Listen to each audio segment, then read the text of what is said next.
네, 오늘 함께 하나님 주신 말씀 나눠보도록 하겠습니다. 오늘 하나님께서 우리에게 주신 말씀의 제목은 우리 크리스찬 네 번째 시간 결단입니다. 우리 함께 따라해 볼까요? 결단. 여러분, 인생을 살면서 결단을 안 해보신 분은 없으실 거예요. 결단을 다들 하시죠. 언제 결단 많이 하세요? 언제 결단 많이 하세요? 부부싸움 하고? 예? 오늘 아침에? 네, 결단은 언제 많이 하세요? 보통 이제 그 새해 시작할 때 연말 연초에 많이 하잖아요. 난 이런 거 해야 되겠다. 난 다이어트 해야 되겠다. 성경을 읽어야겠다. 나는 기도하는 삶을 살아야겠다. 여러 가지 그런 결단들을 많이 해요. 인생을 살면서. 그런데 그 결단이 참 중요한 것 같아요. 왜냐하면 그 결단하고 난 이후에 어떤 내 삶의 변화들이 시작되거든요. 결단이 없으면 아무런 변화가 없어요. 결단이 참 우리에게 중요합니다. 왜냐하면 그 결단 이후에 우리에게 이러한 변화된 삶들, 어떤 변화들이 시작되기 때문에 그렇습니다. 그런데 참 우리 가운데 이런 이야기들이 있죠. 작심삼일이다. 결단은 그렇게 했는데 그 결단이 이루어지는 그 과정이 참으로 쉽지 않아요. 그리고 그 결단이 그냥 결단으로 끝날 때가 너무나 많아요. 그래서 오늘 말씀을 통해서 우리 그리스도인들은 어떻게 결단하고 살아야 할까? 어떤 결단들이 있어야 될까? 오늘 말씀을 통해 함께 좀 나누어 보려고 합니다. 우리가 지난 2달 동안 함께 나눴던 그 본문이 어딘가요? 예, 느헤미야죠. 우린 지난 2달 동안 느헤미야 말씀을 통해 함께 하나님 주신 은혜를 나눴거든요. 9월 달에는요, 리빌딩이라는 주제로 하나님께서 그 아주 절망하고 실망하고 마음이 많이 무너져 내린 환경과 모든 상황들이 무너져 내렸던 이 이스라엘 백성들을 새롭게 세우시는 역사를 보았고요. 그리고 이번 달에는 저희가 크리스찬이라는 주제를 가지고 하나님께서 그들을 세우시는데 어떻게 세우시는가? 말씀으로 세우시고 그들을 회복시키시는 그러한 말씀들을 우리가 계속해서 보고 있습니다. 그리고 오늘 이제 그 마지막 시간인데요. 하나님께서 이스라엘 백성들을 세우셨을 때 하나님의 말씀으로 세우셨고요. 그 말씀으로 세움받은 그들은 계속해서 하나님의 말씀이 선포됐을 때 가만히 듣고 있었던 것이 아니라 듣고 난 이후에 반응들이 있었습니다. 그 반응이 오늘 말씀에도 계속 되어지는데요. 네, 우리가 기억해야 될 것은 이겁니다. 여러분, 말씀을 듣고 난 이후에는 우리에게 반드시 반응이 있어야 합니다. 우리 함께 따라해 볼까요? 반응. 특별히요, 하나님 말씀에 우리가 반응을 해야 됩니다. 왜냐하면 하나님은 인격적이신 분이시거든요. 하나님 인격적이신 분인데 그 인격적이신 하나님이 여러분에게 말을 거시는데 어떻게, 무엇으로, 어떤 방법으로 거시느냐? 여러분, 말씀으로 여러분에게 말을 거시는 거예요. 여러분이 이 말씀을 듣고 난 다음에 행동하지 않아, 반응하지 않아, 그것은 마치 카톡 일십 당하는, 하나님을 일십하는 거와 마찬가지인 행동인 거죠. 그런데 여러분, 우리가 말씀을 듣고 난 다음에 하나님은 인격적이신 분이기 때문에 우리가 그렇게 말씀에 반응을 해야 된다는 것이거든요. 근데 우리가 말씀의 반응을 어떻게 해야 되느냐? 여러분, 말씀의 반응은요, 삶의 결단으로 해야 합니다. 우리 함께 따라해 볼까요? 삶의 결단. 예, 삶의 결단으로 반응을 해야 합니다. 여러분, 그런데 이 결단은요, 삶의 결단은요, 말씀을 듣고 난 다음에 그래, 나 말씀대로 살아야겠다, 한번 해볼까? 이렇게 살아볼까? 네, 말씀대로 살게요, 그렇게 할게요, 이렇게 막연한 것이 되면 안 된다는 거예요. 예. 이렇게 막연한 결단은 그냥 나의 바람일 뿐이고 희망사항이지 실제적인 구체적인 결단이 아닌 거죠. 아니면 우리가 은혜 받고 또 콧물 흘리면서 간절히 기도하는 것, 그거를 이야기하는 것도 아니에요. 여기서 말하는 그 하나님 말씀에 대한 반응, 이 결단은 무엇을 이야기하느냐? 바로 구체적인 시점과 내용, 행동이 수반되는 것을 이야기합니다. 우리 함께 따라해 볼까요? 구체적인 시점과 내용, 행동이 수반되는 것. 시작. 예, 그것이 하나님 말씀에 대한 반응, 결단은 이렇게 이루어져야 한다는 것입니다. 여러분, 하나님 말씀을 듣고 이스라엘 백성들이 가장 먼저 회개를 했거든요. 회개한 다음에 그 이후에 가장 먼저 한 일이 바로 결단이었어요. 그들의 결단의 모습이 느헤미야 9장 38절에 기록되어 있는데요. 함께 읽어보도록 하겠습니다. 느헤미야 9장 38절입니다. 시작. 이 모든 것을 생각하며 우리가 언약을 굳게 세웁니다. 이것을 문서로 남기고 우리 지도자들과 우리 레위 사람들과 우리 제사장들이 서명을 합니다. 아멘. 여러분 보십시오. 이들은요 하나님의 말씀으로 변화된 다음에 그 말씀에 반응했어요. 어떻게 반응했습니까? 결단했는데요. 그 결단은요 아주 구체적인 내용과 우리가 어떻게 살아야 되겠다라는 그 행동이 수반되어져 있습니다. 그래서 그 결단의 내용들을 지난주에 봤거든요. 그 내용들이 무엇이었습니까? 결혼과 안식일과 헌금에 대한 내용이었습니다. 결혼은 이렇게 할게요. 우리 결혼 이렇게 할게요. 예. 안식일은 이렇게 지킬게요. 헌금은 이렇게 할게요. 그런 내용들이 아주 구체적인 시점과 내용과 행동이 수반되어 있는 것을 지난주에 우리는 말씀을 통해 보았습니다. 여러분 우리도 성경 공부합시다. 우리 말씀 한번 봅시다. 우리 기도해야 합시다. 이러면 우리도 거기에 대한 반응이 있어야 되거든요. 근데 일단 우리는 관심이 없어요. 첫 번째로 관심이 없어요. 두 번째로는 이 핑계 저 핑계를 너무 대요. 이 핑계 저 핑계를 너무 대요. 그런데 여러분 결국에는 결단을 못 하겠다는 거잖아요. 말씀 읽읍시다. 뭐 기도합시다. 결단을 못 하는 거죠. 그런데 그런 결단이 없으면 내 삶에 아무런 변화가 없어요. 아무런 일들이 일어나지 않아요. 우리가 여러분 하나님의 백성으로서 우리 거룩하게 살합시다. 하나님의 말씀의 능력으로 살아갑시다 하면 여러분이 아멘 하겠죠. 그런데 우리가 어떻게 살 거냐는 거죠. 어떻게 그렇게 하나님 말씀대로 거룩하게 그 능력을 가지고 살 거냐는 거예요. 여러분 말씀을 배우지도 않았고 또 우리가 읽지도 않고 하나님을 알긴 알아요. 우리가 알긴 아는데 하나님을 여러분이 아는 것이 배워서 아는 거랑 막연하게 아는 거랑은 정말 아는 그 차이가 다르죠. 예. 우리가 대통령을 알잖아요. 근데 그 대통령은 우리를 몰라요. 이런 암인 거예요. 겉으로 피상적인. 우리가 그렇게 하나님을 그렇게 알아서 되겠습니까? 하나님을 믿는다고 하는 우리들이. 여러분 우리가 말씀의 능력으로 살아야 하는데 말씀과 치열한 싸움도 한번 해보지 않고 말씀으로 씨름도 해본 적 없는데 우리가 어떻게 그 말씀의 능력이 무엇인지를 어떻게 알 수 있겠습니까? 여러분 우리가 이러한 모습이라면 우리는 거룩한 삶을 미안하지만 살 수 없어요. 교회에 나온다고 해서 예배드렸다고 해서 이 사람의 삶이 변화될 거야? 거룩한 삶 살 거야? 여러분 그렇지 않아요. 구원은 우리가 교회 나왔다고 해서 예배드렸다고 해서 구원이 그냥 주어지는 것이 아닙니다. 우리의 결단이 있어야 되고 내가 말씀으로 씨름해야 되고 그 말씀을 통해서 살아계신 하나님을 만나고 경험하고 아 그렇구나 예수님이 나의 구원자이시구나 구세주이시구나 그런 믿음들이 생겨야 구원의 은혜를 경험할 수 있고 말씀의 능력을 경험하는 삶을 우리 모두가 함께 살 수 있다는 거예요. 여러분 그런데 성도들 중에 이런 분들 있죠. 난 교회에서 받은 상처가 많아요. 난 교회에서 받은 아픔이 많아요. 그래서 마음 열기가 어려워요. 여러분 그런데 그러한 분들일수록 더욱더 말씀 앞으로 나아가야 합니다. 여러분 아픔과 상처는요 치료해 주지 않으면 그것이 평생 나를 따라다니면서 나를 괴롭혀요. 어떤 상황과 순간이 되면요 그것이 불쑥불쑥 올라와요. 그 성도들과의 관계에 있어서 나를 괴롭혀요. 그것이 트라우마가 되기도 하고요 심하면 우울증이 되기도 합니다. 내가 마음을 열고 은혜를 받는 그 과정 가운데 은혜는 받았다 할지라도 그것이 싹이 나서 자라는데 방해가 된다는 거예요. 그렇기 때문에 아픔과 상처는 반드시 치료해 줘야 합니다. 교회 다니는 분들 중에 교회 오래 다니는 분들 중에서도요 그 아픔과 상처 때문에 은혜를 받기는 받는데 변화된 삶을 살지 못하시는 분들이 되게 많거든요. 성도님들 중에서도 30년 40년 신앙생활 했음에도 불구하고 그 쓴뿌리가 계속 남아있어서 은혜의 삶을 하나님이 주신 그 은혜를 누리지 못하는 그런 삶을 사는 모습을 보면 너무나 안타깝다는 거죠. 여러분 그렇기 때문에 이 아픔과 상처는 반드시 빠르게 치유를 해야 돼요.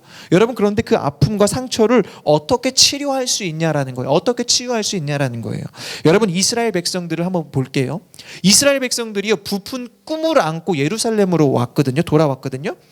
왜냐하면 그때 저희가 처음에 9월 달에 말씀드렸던 것처럼 예루살렘으로 돌아올 수 없는 상황이었지만 하나님께서 기적적인 역사로 그들을 회복시켜 주시고 그들에게 귀한 명령이 떨어지게 했습니다. 그냥 하나님의 기적인 거예요. 그냥 예루살렘으로 돌아온다는 것 자체가 하나님의 기적이에요. 그래서 그들은 하나님을 기대하고 예루살렘으로 돌아왔어요. 그런데 예루살렘으로 돌아오고 나니까 삶을 보니까 내가 바벨론의 포로로 살던 때보다 더 열악하고 더 비참하고 더 힘든 삶을 살게 된 거예요. 삶의 환경이 좋지 않을 뿐만 아니라 사방의 대적들이 계속해서 나를 공격해 오는 거예요. 그러니까 내가 기대했던 그 삶이 아니야. 그럼에도 불구하고 하나님은 우리를 인도하신다라는 믿음으로 그들이 힘을 내서 했던 게 무엇이냐면 성전 재건이었어요. 예루살렘 성전이 무너졌었거든요. 근데 이들이 귀환하고 난 다음에 그 성전을 재건을 해요. 힘을 내서 열악한 상황이었는데 성전을 재건했으니 얼마나 그들이 힘을 냈겠습니까? 얼마나 열심으로 야 정말 한번 해보자 라는 마음을 얼마나 먹었겠습니까? 여러분, 그런데요, 그들의 성전이 지어졌음에도 불구하고 그들의 삶은 여전히 나아지지 않아요. 성전 지어질 때 약간 기대했겠죠. 성전이 지어지고 나면 우리가 좀 나아지겠지? 내 형편이 좀 나아지겠지? 안 나아지는 거예요. 여전히 힘들어. 더 비참해. 그러다 보니까 그들의 가지고 있던 믿음이 무너져 버리기 시작하는 거예요. 그 지쳤다는 거죠. 믿음이 무너져 버리기 시작했다는 거예요. 여러분, 믿음이 무너져 버린 그 자리에 그 마음 가운데 아픔과 상처들이 자리 잡기 시작합니다. 이스라엘 백성들이 하나님을 향한 그 믿음이 있었는데 그 믿음이 사라지면서 그들 마음 가운데 아픔과 상처가 자리 잡기 시작했고요. 그들 안에는 두려움이 생기기 시작했고 무엇을 하자고 했을 때 거기에 대한 거부감으로 그런 반응들이 나오기 시작했다는 거예요. 그래서요, 학사인 에스라가 말씀을 가르치려고 했을 때 처음에 시도했는데 그것이 실패하게 되거든요. 왜 실패하게 되냐면 그런 아픔들이 말씀을 거부하는 모습으로 나타난 거예요. 하나님이 주시는 그 은혜, 말씀을 듣고 말씀을 공부하면은 내가 변화된다라는 그런 믿음들을 아예 이제 그 아픔과 상처들이 다 막아버린 거죠. 여러분, 그런데요, 그런 이스라엘 백성들이 어떻게 해서 회복이 됩니까? 우리가 느헤미야 8장을 통해서 보았죠. 하나님은 결국 그들을 회복시키시거든요. 그들이 가지고 있는 아픔과 상처를 치유해 주실 뿐만 아니라 그들을 이스라엘 백성, 하나님의 백성이라는 정체성을 회복시키시는데 그때가 언제예요? 느헤미야 8장에 그들이 하나님 말씀 앞에 섰을 때, 하나님 말씀 앞에 섰을 때 그들이 하나님의 말씀을 듣거든요. 말씀을 듣고 그들 안에 회개가 일어나고요. 그들 안에 치유가 일어나고요. 그들이 말씀으로 변화되는 일들이 일어납니다. 아픔과 상처들이 치유되고 주님을 향한 믿음이 되살아났다라는 거예요. 여러분, 그래서 중요한 게 무엇이냐? 말씀을 듣는 것이 중요합니다. 우리 함께 따라해 볼까요? 말씀을 듣는 것이 중요합니다. 여러분, 듣는 게 왜 중요할까요? 들음으로 인해서 우리의 마음의 눈이 생기기 때문에 그래요. 여러분, 듣는 것은 우리의 마음의 눈이에요. 듣는 것을 가지고 우리가 생각하거든요. 그리고 듣는 것을 가지고 우리가 생각하고 말을 하게 됩니다. 여러분, 오늘 여러분이 했던 이야기들, 그 이야기들은요, 다 어디서 들었던 거예요. 다 어디서 듣고 접했던 거예요. 예를 들어서 여러분이 오전 내내 정치 뉴스를 계속 본다고 합시다. 점심때 되면 여러분이 하는 이야기 주제가 뭘까요? 정치에 관한 이야기들을 할 수밖에 없습니다. 왜냐하면 우리는 듣는 것을 가지고 생각하고 그것들이 우리 마음 가운데 눈이 되고 그것이 프레임이 되고 그것이 결국에는 내가 선포하는 입술의 고백들로 나오게 되거든요.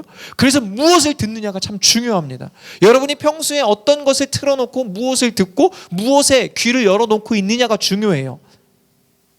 네. 그것이 결국에는 내 생각을 되게 조절하거든요. 그래서 여러분 이런 얘기 많이 하잖아요. 유튜브 보면 요즘에 아주 편향적인 그런 유튜버들이 많이 있지 않습니까? 각각의 채널들이 우쪽, 좌쪽. 근데 어디 하나 듣잖아요.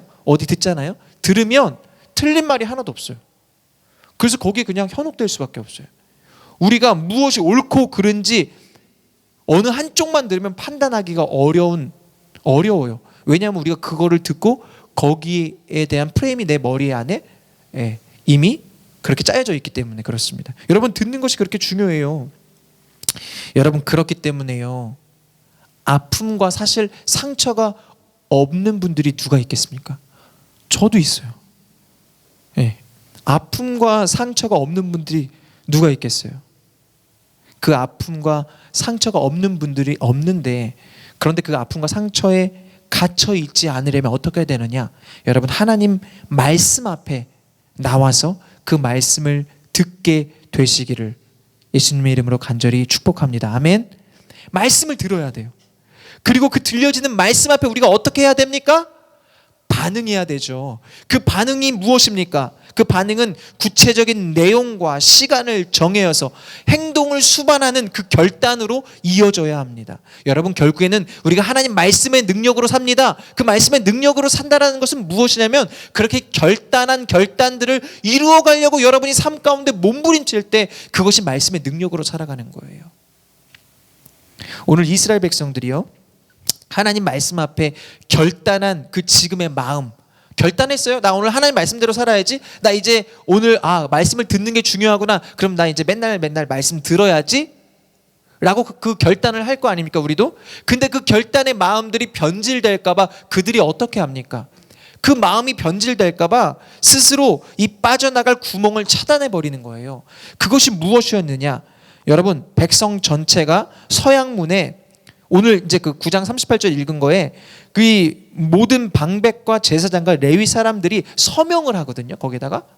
여기다가 취향기, 지종혁, 이경록 이름 쓰는 거예요. 거기다 이름 쓴 다음에 나는 하나님 말씀대로 살 겁니다. 사인한 거예요, 내가. 그렇게까지 한 이유가 뭘까요? 여러분, 여기에서 먼저요, 모든 방백과 제사장과 레위 사람들이라고 했는데 그들은 어떤 사람들이었냐면 지도자였어요. 우리 함께 따라해볼까요? 지도자. 이 민족을 다스리는 지도자였거든요. 근데 이 서약이 이행되도록 지도자들은 책임지고 그들을 관리하는 사람들이었거든요. 우리가 먼저 하나님 말씀대로 살겠습니다 라고 그들이 결단한 거예요. 그리고 이것을 어떻게 했습니까? 이것을 사인함으로 말미암아 제도화를 시킵니다. 우리 함께 따라해볼까요? 제도화. 제도화를 시킨 거예요. 그럼 여러분 생각해 보세요. 이들이 왜 이렇게까지 했을까요? 왜 이렇게까지 했을까? 하나님, 성경 읽자고 했는데 이거를 이렇게까지 해야 돼요? 이렇게 생각할 수 있잖아요. 우리 교회에서 다니엘 기도회, 이거 우리 교회가 하는 것도 아닌데 이렇게까지 해야 돼요? 여러분, 그런데요, 이렇게 이스라엘 백성들이 이렇게 제도화를 시킨 이유가 뭘까요? 사인까지 했다니까. 김신영, 오미랑 다 이름 적어 놓은 다음에, 김지윤 다 거기다 이름 다 적어 놓은 다음에 난 하나님 말씀대로 살겠습니다. 이게 사인했기 때문에 이제 더 이상 빼도 박도 못해. 무조건 살아야 돼. 그것 때문이라도. 왜 이렇게 했냐를 왜 이렇게까지 했을까? 여러분, 이스라엘 백성들은요, 자기 자신들을 알았어요. 스스로를 알았어요. 연약한 존재임을 알았다는 거예요. 하나님 말씀을 떠나면 죽는다는 것을 알았는데, 또 자신들이 교만해져서 하나님 말씀 떠날까 봐 그들이 이렇게 제도화를 시켜버린 거예요. 여러분, 우리가 여기서 중요한 게 무엇이냐면, 우리가 연약한 자임을 아는 것이 중요해요. 옆 사람에게 이야기합시다. 당신 연약한 사람이에요. 시작. 우리가 연약한 자임을 아는 게 너무 중요해요. 우리가 연약한 자임을 알 때에만 우리가 겸손하게 하나님 앞에 나아갈 수 있거든요. 사실 하나님 앞에 나아가서 엎드리지 않는 자들은 내가 연약하다고 인식하지 않는 자들입니다. 하나님께 은혜를 구하고 하나님께 도움을 구하는 자들은 내가 연약한 자임을 인정하는 자들이에요.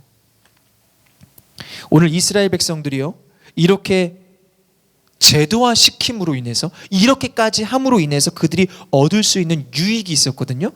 이렇게 하면서 그들이 얻을 수 있는 유익이 무엇이었을까? 그게 두 가지예요. 첫 번째로는요, 이렇게 제도화 시켰잖아요. 아예 사인까지 했잖아요. 그러니까 어쨌든 성전 중심의 삶을 살 수밖에 없었어요. 우리 함께 따라해 볼까요? 성전 중심의 삶을 살 수밖에 없었다. 시작. 사인 다 했으니까. 내가 하겠다고 다 하니까. 이거 분위기가 다 하는 분위기야. 그래서 이렇게 살 수밖에 없어요. 여러분, 성전 안에 있으면요, 보십시오. 상대적으로 죄를 적게 집니다. 그렇죠? 여러분 뭐 집에서 술 마실지 뭐 성전에서 술 마십니까? 그렇잖아요. 성전에 있으면 상대적으로 우리의 생각이 더 거룩해질 수밖에 없습니다. 그러니까 우리가 교회 안에 있으면, 그래도 성전 안에 있으면 우리의 생각이 거룩해지고 그렇게 거룩을 향해 나아간다는 거예요. 억지로이지만. 여러분, 그래서 은혜입니다. 억지로라도 성전 안에 사는 것, 그것이 은혜예요. 이것이 나를 거룩하게 지키는 일이에요. 우리가 수련회를 통해서 수련회를 하면은 은혜를 받거든요. 물론 우리는 이제 뭐 말씀을 막 하는 건 아니지만 어쨌든 수련회 안에, 수련회 뭐 3일 4일 하면 은혜를 받는데 그 이유가 뭔지 아십니까? 3, 4일 동안 우리가 말씀 안에서 말씀을 향한 그 마음들이 우리 안에 계속해서 있으니까 우리가 은혜를 받을 수밖에 없는 거예요. 그런데 세상에 나가서 똑같이 한 3, 4일 뒤면은 금방 또 우리가 돌아가잖아요. 왜냐하면 세상 가운데 우리가 이렇게 물들기 때문에. 그렇기 때문에 여러분, 억지로라도 성전 안에 있는 것, 성전 중심의 삶을 사는 것, 그것은 은혜일 뿐만 아니라 나를 지키는 일입니다. 성전 안에 산다라는 거, 여러분, 우리는 지금 사실 이 주일 예배, 여러분, 주일날 나와서 예배를 드리는 게 사실은 우리를 지키는 일이에요. 일주일에 단 1시간 반, 2시간이지만 이 시간 우리가 나쁜 생각하는 거 아니잖아요. 이 시간 우리가 딴 생각하는 거 아니잖아요. 그래도 이곳에 와서 하나님 말씀 앞에 서서 그래도 선포되는 그 말씀들을 통하여서 내가 그렇게 하나님이라는 분을 생각하고 창조주를 기억하고 그렇게 말씀 가운데 거룩한 삶을 살아야겠다라고 생각하고 결단하는 것, 그것이 나를 지키는 일이라는 거예요. 그렇지 않으면 여러분, 세상에서 살면서 세상이 이야기하는 논리들이 우리 안에 얼마나 많이 쌓입니까? 두 번째, 제도화되었기 때문에 그들은요, 헌신하는 삶을 살 수밖에 없었습니다. 우리 함께 따라해 볼까요? 헌신하는 삶을 살 수밖에 없었다. 시작. 그 헌신의 내용들이 이런 거였거든요. 성전세를 내는 거, 11조를 하는 거, 성전에 필요한 일들을 하는 거.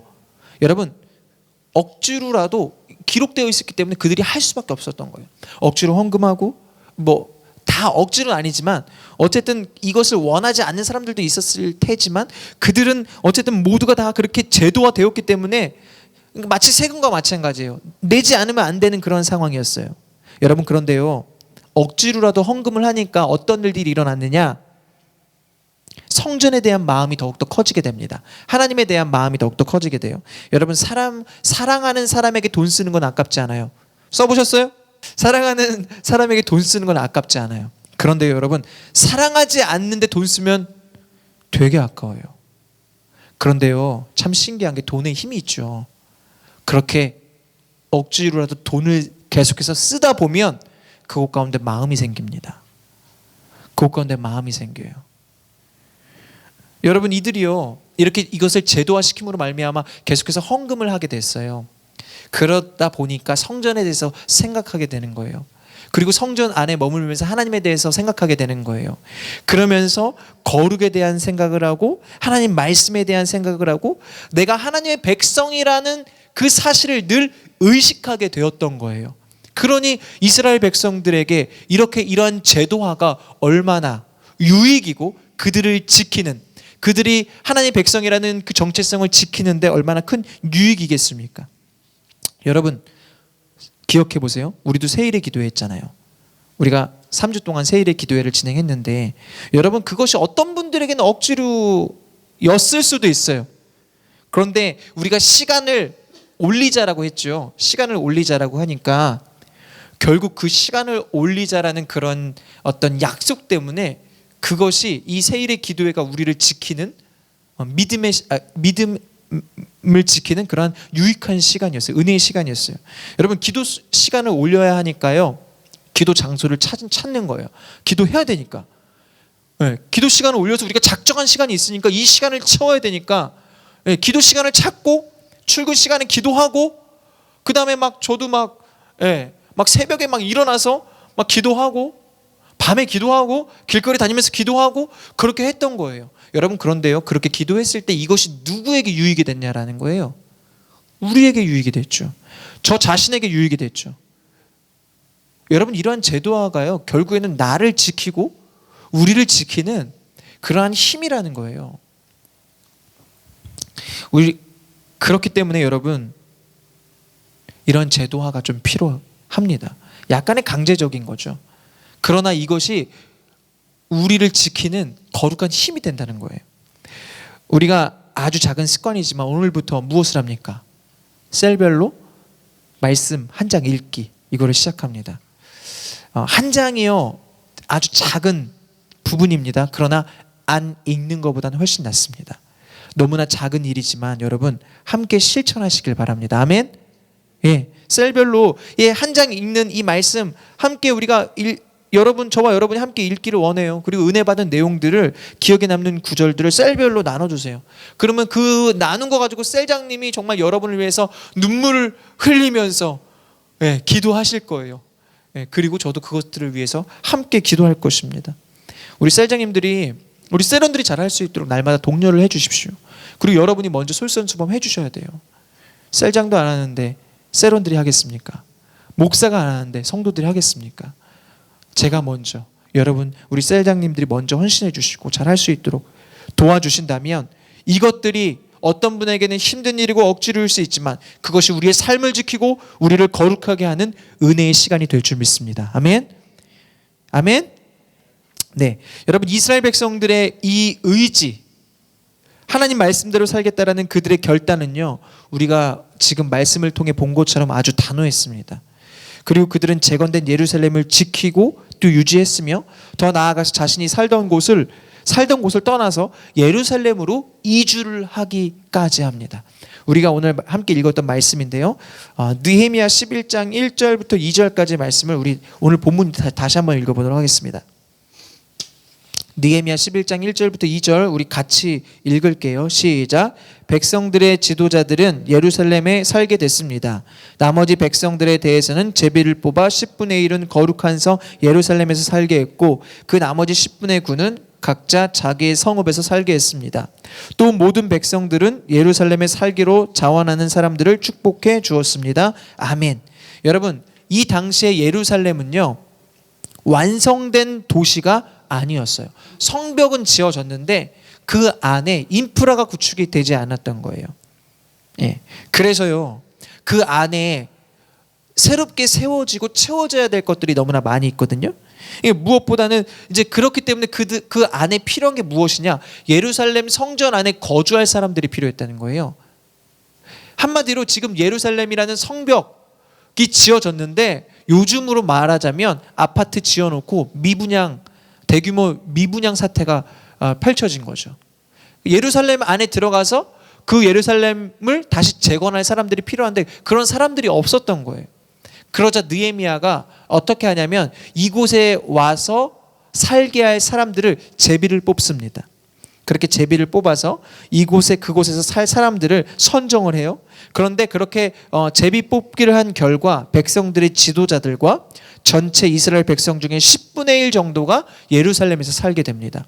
그런데 그렇게 제비 뽑기를 하고 이 안에서 들어갈 사람들을 뽑게 되자 놀라운 일이 일어나는데 그 일이 무엇이냐면 다들 살기 꺼려하는 이 예루살렘에 내가 살겠습니다. 우리 가정이 살겠습니다. 라고 헌신하는 사람들이 나오기 시작합니다.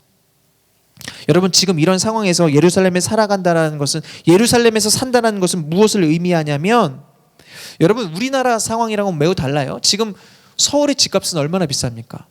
서울의 집값은요, 불패라는 이야기가 있어요. 서울 집값은 불패예요. 서울에 집 있으면 무조건 올라. 집 사놓으면 언젠가는 올라. 이게 지금 서울이 지금 부동산이죠. 그래서 서울은요, 그만큼 많은 사람들이 살고 있고 또 많은 사람들이 살고 싶어 한다라는 거예요. 왜 그렇게 살고 싶습니까?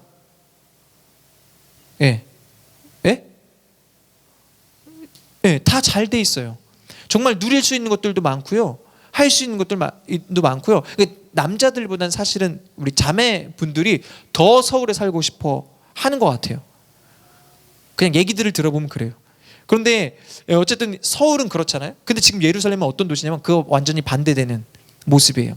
인프라도 없고 갖춰진 것도 없어요. 마트도 없고 시장도 없고, 뭔가 필요한 거를 구하려면 너무 어렵고 힘든 곳이 이 예루살렘이에요. 다시 이야기하자면 지금 예루살렘에 산다라는 것은 내가 사서 고생하겠다라고 결단하는 거였어요. 이것은요, 자기 자신만의 결단이 아니라 가족이 간다라면 가족 모두의 결단인 거예요. 가족 모두의 헌신인 거예요. 여러분, 그런데 이 헌신은 누구를 위한 헌신이었을까요? 누구를 위한 헌신이었을까? 우리 함께 따라해 볼까요? 주님을 위한 헌신. 시작. 주님을 위한 헌신. 이 헌신은 주님을 위한 헌신이었어요. 그래서 이렇게 헌신을 하니까 사람들이 어떻게 반응하냐면 2절에 뭐라고 기록되어 있습니까? 여러분, 느헤미야 11장 2절에 뭐라고 기록되어 있어요? 또 모든 백성들은 예루살렘에 살기로 자원하는 사람들을 축복해 주었습니다. 그들을 향해 축복했다라는 거예요. 왜 축복했습니까? 그렇게 힘들고 어려운 곳에서 자원하겠다라고 결단하니까, 그들이 자원하겠다라고 결단하니까, 그래, 그러면 그곳에서 정말 하나님의 역사를 이루고 하나님의 뜻 가운데, 은혜 가운데 은총이 있는 삶을 살아라고 그들을 축복해 준 거예요. 여러분, 이 내용이요, 사실은 지금 우리가 겪고 있는 내용이에요. 우리가 경험하고 있는 내용이에요. 네, 물론 우리는 황폐한 곳은 아니지만 여러분 보십시오. 지금 우리 교회가 지금 예배드리고 있는 이 장소는 서울드림교회의 장소입니다. 우리 교회 장소는 아니죠. 서울드림교회라는 이 교회가 결단해주고 축복해 주었기 때문에 오늘 우리가 이 자리에서 예배 드릴 수 있는 거예요. 아멘? 예, 그렇잖아요. 우리 게 아니잖아요. 예, 그리고 다음 주에는 저희가 그곳에서 같이 예배를 드리거든요. 네, 저희가 다음 주에는 그 서울드림교회 가서 함께 예배를 드리거든요. 그리고 우리 교회를 소개하고 우리 교회를 위해 기도하고, 그러니까 초점이 우리 교회에 맞춰진 예배인 거죠. 다음 주 그 사부 예배가, 그 서울드림교회 사부 예배가.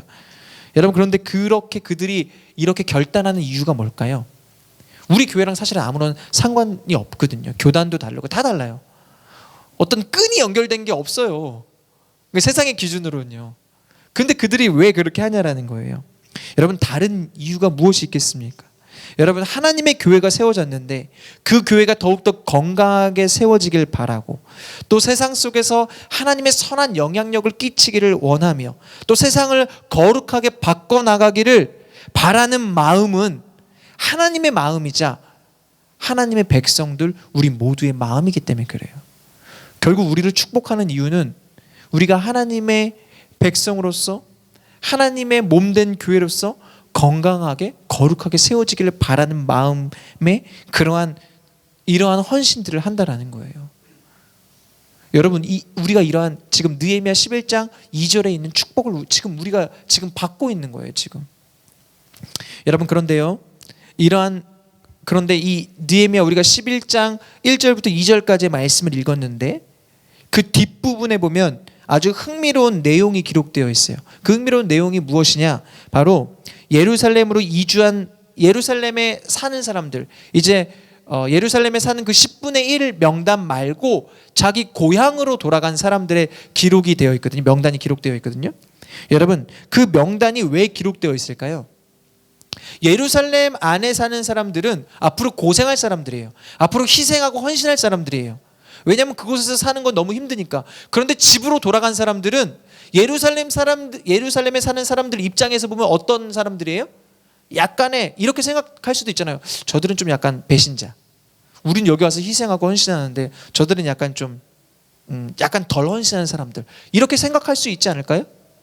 그런데 그럼에도 불구하고 느헤미야는 그들의 명단을요, 이렇게 헌신하는 사람들과 똑같이 기록했어요. 그렇게 기록했다라는 것이 무슨 의미일까? 어떤 의미일까? 이제 여러분 말씀 마칠 거예요. 어떤 의미일까요? 주영 형제, 어떤 의미일까요? 지금 무슨 생각이 없죠? 제가 무슨 말 했어요 지금? 어떤 의미일까요? 어떤 의미에서 이 말씀을 기록했느냐? 여러분 보십시오. 느헤미야서 안에 기록된 이 사람들의 명단, 느헤미야서 안에 기록된 이 사람들의 명단은 먼저 1차적으로 어디에 기록되어 있냐면 성벽을 재건했을 때 기록되어 있어요. 여러분, 성벽을 재건할 때 기록된 그 사람들의 명단 중에 의미 없는 사람은 단 한 명도 없습니다. 이 느헤미야 성벽이 재건되었을 때 기록된 그 사람들의 이름은 의미 없는 이름이 단 한 명도 없었어요. 다시 이야기하자면, 그렇다면 지금 이제 이 11장에 기록된 명단은 예루살렘에 사는 사람들과 예루살렘에 살지 못하는 사람들의 명단이 기록되어 있거든요.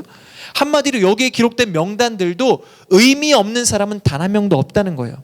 그렇다면 느헤미야 11장 안에 예루살렘에 사는 사람들만이 의미 있는 사람들이 아니라 집으로 돌아간 사람들 또한 그들 또한 의미 있는 사람들이라는 거예요. 무슨 의미를 가지고 있을까? 무슨 의미를 가지고 있을까? 이미 느헤미야에 기록된 사람들, 느헤미야서에 기록된 이름이 기록된 사람들은요, 하나님의 말씀으로 변화된 사람들이에요. 우리 함께 따라해 볼까요? 하나님의 말씀으로 변화된 사람들. 이들은 하나님의 말씀으로 변화되었고 하나님 말씀대로 살기로 결단한 사람들이었어요. 여러분, 그래서요, 하나님 말씀대로 살기로 결단했기 때문에 그들이 예루살렘에 있느냐 아니면 자기 집에 있느냐는 크게 중요하지 않는 거예요. 그들은 이미 하나님 말씀대로 살기로 결단했는데, 그것은 무슨 말이냐면 내가 어디에 있든지, 내가 집에 있든지 직장에 있든지 학교에 있든지 나는 하나님 말씀대로 살겠습니다.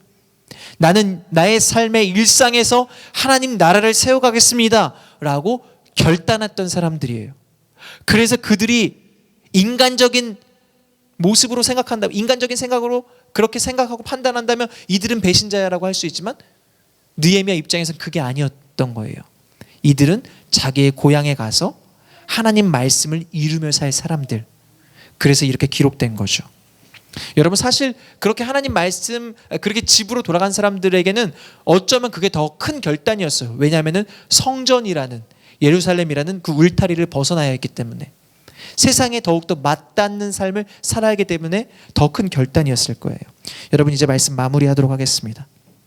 하나님은요 먼 훗날이 아니라 지금 이 시간 저와 여러분이 하나님과 하나님 나라를 위해 살기로 결단하기를 원하세요. 여러분, 우리가 서 있는 이곳에서 결단하기를 원하신다는 거예요. 여러분이 서 있는 직장 속에서, 여러분이 서 있는 학교에서, 여러분이 서 있는 모든 삶의 영역들 속에서 하나님은 결단하기를, 지금 당장 결단하기를 원하신다라는 거예요. 여러분, 그런 하나님의 그 요청 가운데, 그 하나님의 부르심 가운데 반응하시기를 축복합니다. 아멘. 그 반응은 여러분의 구체적인 행동이 수반되는 그런 결단으로 표현되어지고 나타나시기를 간절히 소망합니다. 그래서 여러분의 삶의 영역에서 하나님의 백성으로서 거룩한 하나님을 증거하고 선포하실 수 있는 믿음의 성도님들 되시기를 예수님의 이름으로 간절히 축복합니다. 아멘.